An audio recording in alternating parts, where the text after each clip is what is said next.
तो hello guys, welcome to my channel not so serious talks. तो आज से इस चैनल पे मैं एक सीरीज़ स्टार्ट करने वाला हूँ जिसका नाम होगा रेडिट स्टोरीज़। इस सीरीज़ में मैं रेडिट से स्टोरीज़ लूँगा और उसे यूट्यूब पे आपको सुनाऊँगा। तो चलिए आज की वीडियो को शुरू करते हैं। तो आज की वीडियो में 2 स्टोरीज़ होने वाली हैं और इस वीडियो को शुरू करते हैं। मेरे पापा का पिछले साल ही देहांत हुआ था।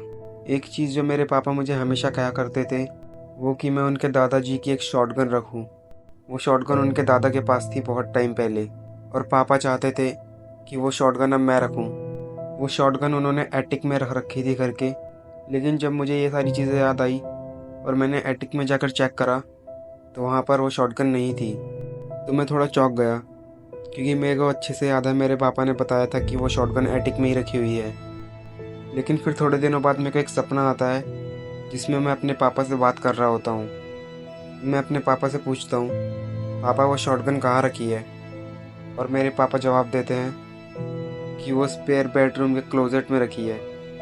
फिर मैं अपनी मम्मी को जल्दी से बुलाता हूँ और ये सारी बातें अपनी मम्मी को बताता हूँ और मेरी मम्मी ये सुन के शॉक हो जाती है। फिर मैं अपनी मम्मी को चेक करने के लिए कहता हूँ।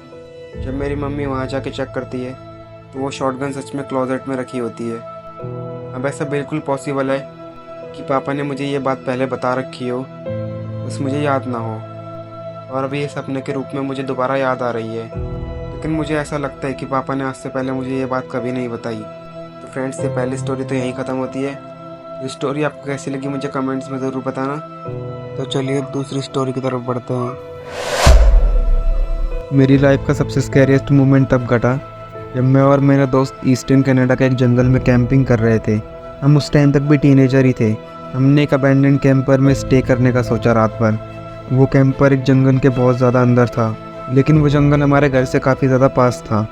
इसी वजह से हम वहाँ चले गए और हमने सोचा कि जंगल में एक रात बिताना काफ़ी फ़न होगा हमारे लिए। हम उससे काफ़ी ज़्यादा ब्रेव दिखेंगे और यही सोचते सोचते हम उस कैंपर के पास पहुँच गए। वो कैंपर वहाँ पे इतने टाइम से था कि उस कैंपर के आसपास छोटे छोटे पेड़ उगने चालू हो गए थे। ये कैंपर मेरे और मेरे दोस्त को काफ़ी टाइम पहले मिला था जब मैं और मेरा दोस्त इस जंगल में एक्सप्लोरिंग कर रहे थे। हमने सोचा था कि एक न एक बार कभी हम इस कैंपर में सोने ज़रूर आएंगे और ये काफ़ी ज़्यादा फ़न भी होगा हमारे लिए। तो आज हम दोबारा यहाँ पर आ गए थे, लेकिन हम जंगल में भटक गए थे, इसलिए हमें कैंपर ढूंढने में रात हो गई और हमारे पास एक लो पावर वाली फ्लैशलाइट थी। इस वजह से उस कैंपर को ढूंढना और ज़्यादा मुश्किल हो गया। हमने जैसे तैसे उस कैंपर को ढूंढा और वहाँ पर चले गए। हम जैसे कैंपर के पास पहुँचे, हमने वहाँ एक जंग लगा हुआ दरवाज़ा देखा। हमने वो दरवाज़ा खोला और हमने देखा कैंपर के अंदर काफ़ी सारी अजीब अजीब चीज़ें पड़ी हुई थी, जैसे कप्स, फटी हुई नोवेल्स, खाली कैंस। ये देख के हम थोड़ा चौंक गए क्योंकि ये कैंपर एक जंगल के बहुत ज़्यादा अंदर था, तो यहाँ पर ये सारी चीज़ें कौन फेंक के जा सकता था। लेकिन फिर भी हमने ज़्यादा कुछ सोचा नहीं। वो कैंपर एक बड़े हॉलवे की तरह था। हम एक एंड से दूसरे एंड तक उस कैंपर के देख सकते थे। मैंने और मेरे दोस्त ने कैंपर के दूसरे एंड में सोने का सोचा। वहाँ पे पहले उस कैंपर में बेड रखा रहता था, लेकिन अब वो बेड डिकम्पोज होकर बिल्कुल ख़त्म होने वाला था। तो मैंने और मेरे फ्रेंड ने डिसाइड करा कि अब हम सो जाते हैं। लेकिन उस कैंपर में बहुत ज़्यादा चूहे थे जो कि हमारे आसपास से निकल रहे थे बहुत बार। वो चूहे हमें उसकी छत से देख रहे थे, उसके छोटे छोटे छेदों में से देख रहे थे और उससे हम सो नहीं पा रहे थे। लेकिन जैसे तैसे करके हम सो ही गए। लेकिन फिर रात को बहुत अनकम्फर्टेबल होकर मैं उठता हूँ। मैं हल्का सा बैठता हूँ और अपने आप को थोड़ा एडजस्ट करता हूँ। तभी मैं देखता हूँ कि कैंपर के दूसरे एंड में एक खिड़की से कोई मुझे झाँक रहा है और मैं वो देखते ही फ्रीज़ हो जाता हूँ बिल्कुल, क्योंकि वो आदमी डायरेक्ट मुझे ही देख रहा था। मैं वहाँ पे इतना ज़्यादा डर गया था, मैं वहाँ पे मूव भी नहीं कर पा रहा था। पहले तो मुझे लगा कि ये सिर्फ ट्री की एक परछाई होगी, लेकिन जब मैं हल्का सा मूव हुआ तो वो आदमी भी मेरे साथ मूव हुआ और ये देख के मेरा दिल बहुत ज़ोर से धड़कने लगा। मैंने जैसे तैसे करके अपने दोस्त को उठाया। मैं अपने दोस्त से कहता रहा कि दोस्त देखो, इस कैंपर के कोने में कोई है, वहाँ खिड़की से हमें कोई झाँक रहा है। लेकिन मैंने उस आदमी से अपनी नज़रें नहीं हटाई। जैसे तैसे करके मैंने अपने दोस्त को उठाया। मेरा दोस्त उठा और उसने मेरे से पूछा क्या हुआ।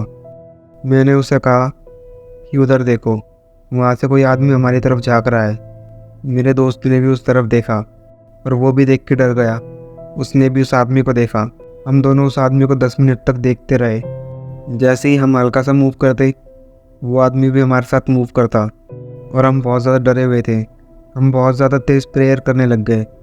एक टाइम पे तो मैं इतना ज़्यादा डर गया था कि मैंने एकदम से चिल्लाया, तुम कौन हो?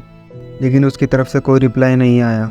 हम जितनी देर तक उसे घूरे जा रहे थे, उससे वो और ज़्यादा डरावना लगने लग गया था। अब मेरा फ्रेंड, जो मेरे से थोड़ा ज़्यादा ब्रेव था, उसने डिसाइड करा कि वो चेक करेगा। उसने वहाँ से एक फ्लैशलाइट उठाई, लेकिन उस फ्लैशलाइट की लो पावर थी। फिर भी उसने वो फ्लैशलाइट दूर से मारी, तो हमने देखा और हम हंस पड़े, क्योंकि वहाँ पे कोई विंडो तो थी ही नहीं। वहाँ एक मिरर लगा हुआ था और पिछले 20 मिनट से हम अपने आप को देख के ही डरे जा रहे थे। ये देख के हम थोड़ा रिलैक्स हो गए और दोबारा सोने का सोचा। कई बार तो हमें ऐसा लगा कि हमारे कैंपर के बाहर भालू घूम रहे हैं, लेकिन हम जैसे तैसे सो गए वहाँ पर और अगली सुबह हम वहाँ से चले गए। तो दोस्तों, आपको ये स्टोरी कैसी लगी मुझे कमेंट्स में ज़रूर बताना। ये स्टोरी मैंने रेडिट से ली है और इस स्टोरी को मैंने थोड़ा बहुत चेंज भी करा है, और पिछली वाली स्टोरी को भी मैंने थोड़ा बहुत चेंज करा था।